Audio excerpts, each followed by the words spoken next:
vamos falar do marco temporal da demarcação de terras indígenas, que ganhou debate em todo o Brasil nas últimas semanas, nos últimos meses, podemos dizer assim também.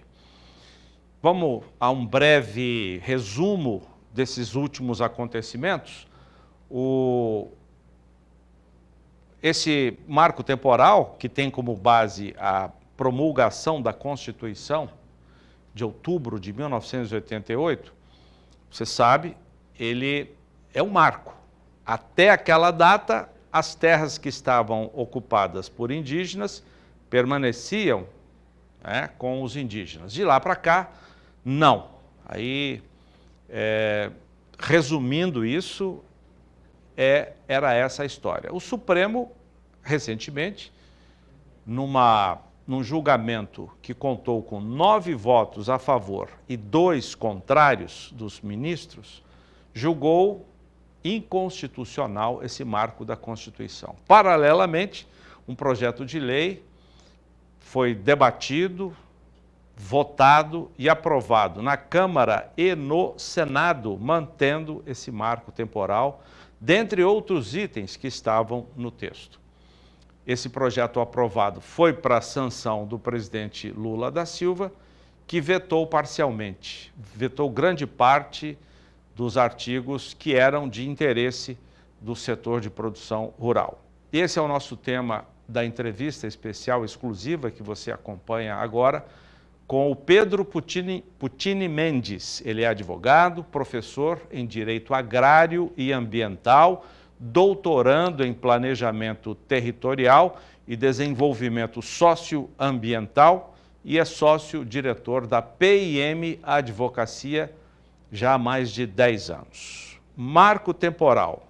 O Supremo, portanto, considerou inconstitucional. Tem essa história que nós resumimos para vocês.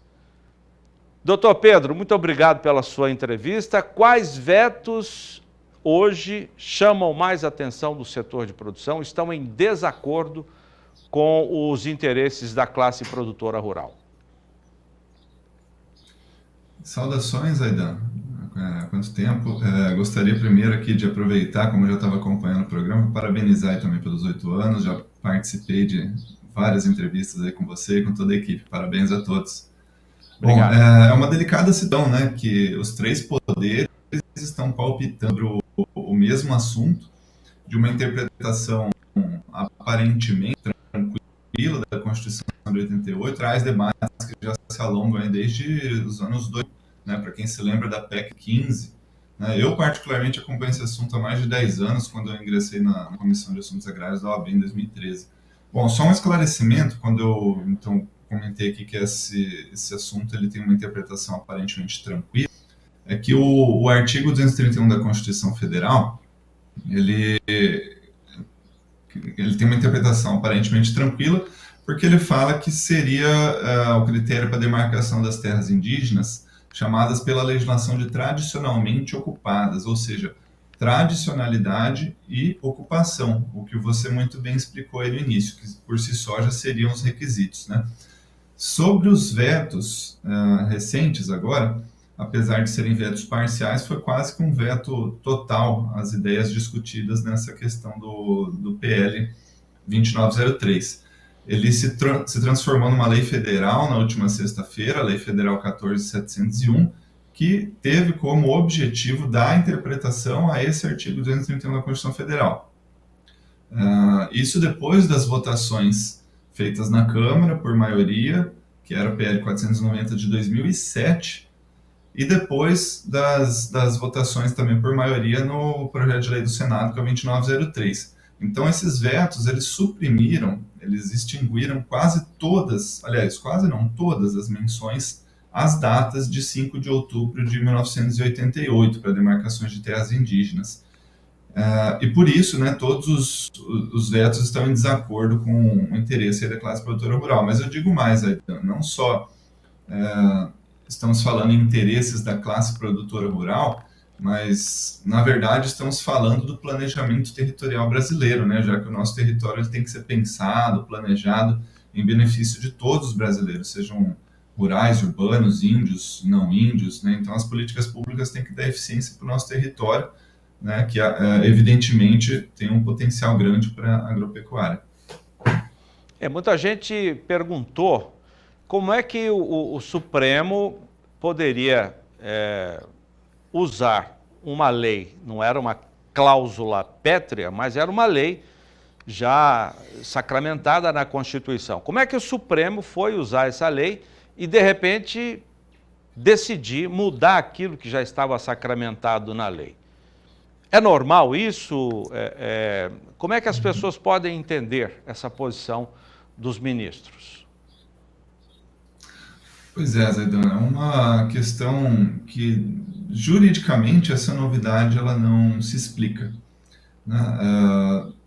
Esse novo entendimento, né, ele considera a inconstitucionalidade do marco temporal, né? Então ele afronta completamente e frontalmente o entendimento anterior, proferido no caso Raposo Serra do Sol em 2009, e vários dos ministros que votaram agora, porque em 2009 era uma outra composição da STF, e vários dos ministros agora que fizeram essa votação ainda estenderam essa questão ao definir a situação ali de indenização aos proprietários pelas terras demarcadas. Então, só para posicionar aqui o nosso telespectador, em 2009 foi julgado o caso Raposo Serra do Sol com exatamente o mesmo objetivo, que era dar interpretação ao artigo 231 da Constituição, né? Então, esse acórdão da época, de 2009, ele partia da premissa do fato indígena ou esbulho renitente, ou seja, em outras palavras, né, é um conflito possessório que iniciou-se no passado e se estendeu até a Constituição Federal.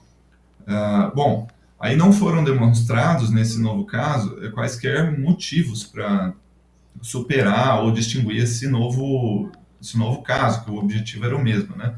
Então, a questão, dessa forma, ficou decidida agora por maioria de votos, já que teve votos contrários, né, no sentido de que cabe ao particular, né, o direito a uma justa e prévia indenização de benfeitorias necessárias e úteis pela União, e quando for inviável, o reassentamento, né, dos particulares, né, que daí vai caber essa indenização por meio de uma outra ação, a receber isso pela terra nua, em dinheiro ou títulos da dívida agrária. É uma questão bastante complicada, que envolve até a comprovação de boa-fé para ser indenizado. Então, o STF ele estendeu um pouco mais ainda do que no caso Raposo Serra do Sol.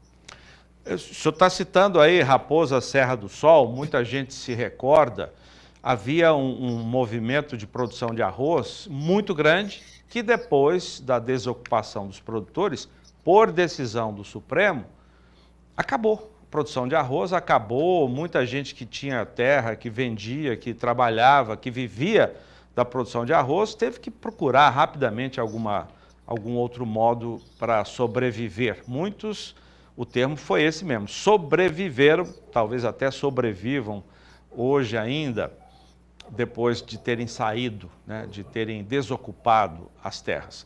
Qual é a diferença entre o que aconteceu em Roraima e o que pode eventualmente acontecer agora com essas decisões? Vamos falar da decisão do Supremo.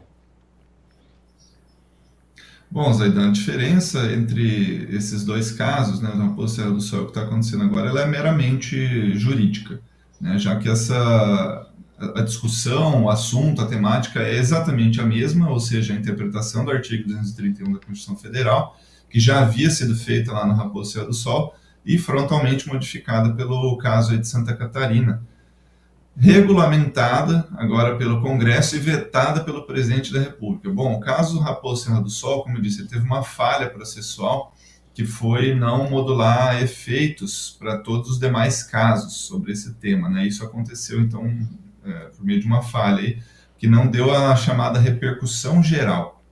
Aí houve uma tentativa de modular efeitos da decisão do Raposo Serra do Sol para todo o país por meio de uns embargos de declaração, mas aí a ministra Rosa Weber decidiu na época que não seria possível, porque somente o julgamento, segundo as mesmas palavras daquele acórdão, vou citar aqui, né, já serviria como diretriz relevante para as autoridades que viessem a enfrentar novamente as mesmas questões, né?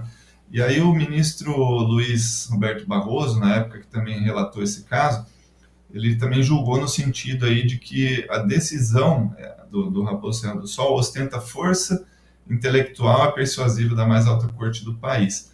Mas, mesmo com as diretrizes relevantes, com essa força intelectual persuasiva, o assunto foi novamente colocado para discussão e dessa vez agora com repercussão geral, né? Então afeta a todos os casos. Doutor Pedro, temos ainda um minuto, infelizmente, pouco tempo, né, para a gente conversar.